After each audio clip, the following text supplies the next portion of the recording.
Jadi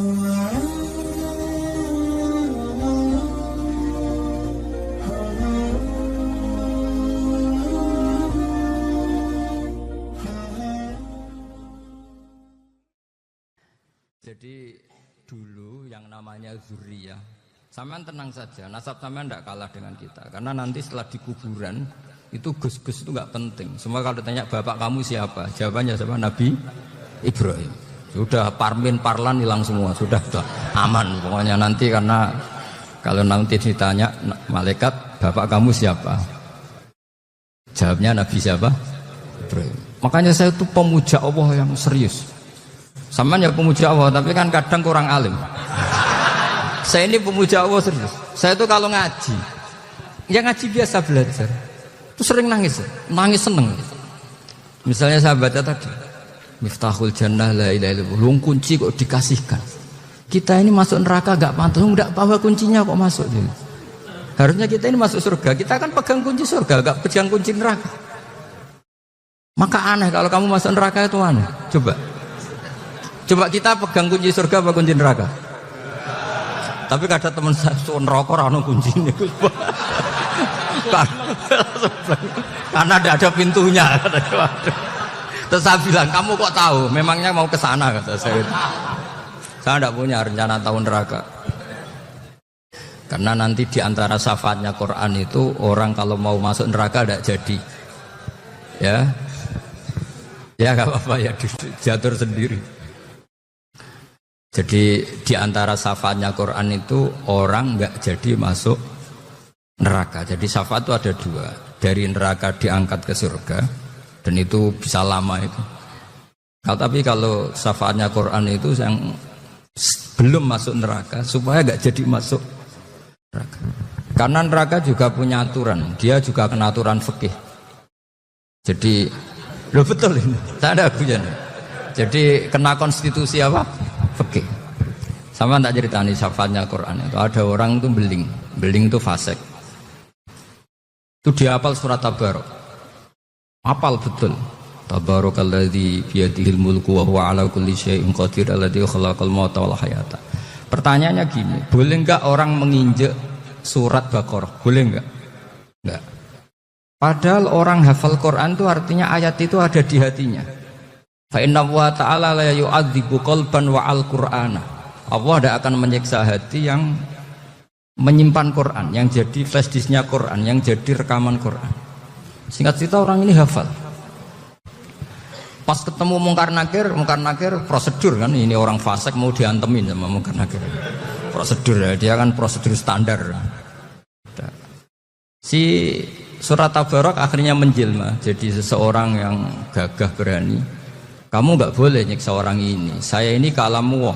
Kalau kamu nyiksa dia berarti nyiksa saya. Kamu berani sama kalamu. Wah ya tidak berani karena tapi orang itu nakal, harus saya gebukin. Tapi kata Quran tadi, tapi saya di situ pasti kena saya. Oh debat, nggak ada lajnahnya, ini nggak ikut. Kalau Gus Wirjon ikut jadi lajnah.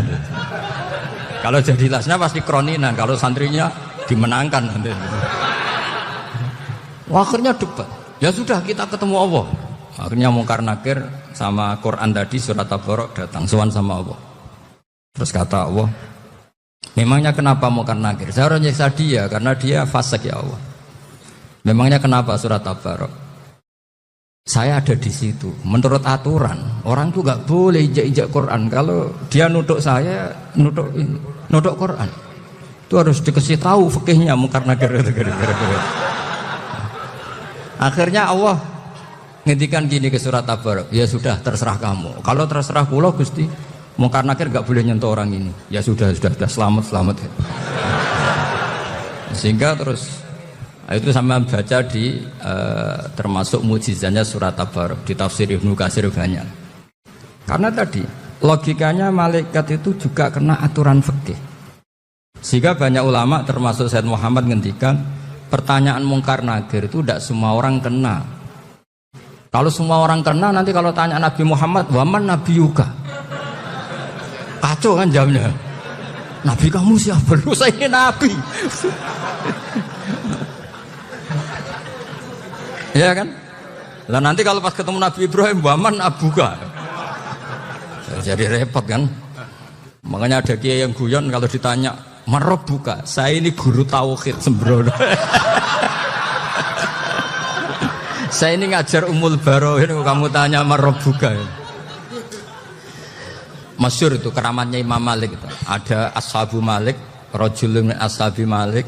Beliau ditanya Munkar Nakir, Marobuka manabiuka. Imam Malik datang, ini seumur-umurnya itu ngajar tauhid. Kamu bedai enggak sopan kamu. Nah, kita berharap barokah sampean ngaji nanti itu. Yes. Malaikat itu anak sungkane itu. Jadi itu ada juga. Dan saya meskipun guyon itu serius. Bedanya orang alim sama ndak itu di situ. Kalau orang alim itu guyon itu masih benar, masih serius. Coba saya bacakan ayatnya. Ala inna auliya Allahi la khaufun alaihim wa lahum yahzanun. Terus lahumul busyra fil hayatid dunya fil akhirah. Artinya kalau Munkar Nakir dengan penampilan garang gitu, berarti ada ketakutan apa enggak? Ada. Padahal ciri utama walinya Allah tidak ada ketakutan. Makanya itu termasuk dalilnya Sayyid Muhammad. Tidak semua orang alami seperti itu, karena wali-wali itu la khaufun alaihim wa lahum yahzanun. Wah, anak kiai ketemu karena kerja wedi wedek. Iku dreseke ora kok pertanyaan tok, nak konan santri piye? Lho isen wis kiai dihanjuti Munkar Nakir. Malu gak kira-kira? Mesti plengakane konan santri piye? Nak jawabannya gampang karena pernah ngajar tauhid.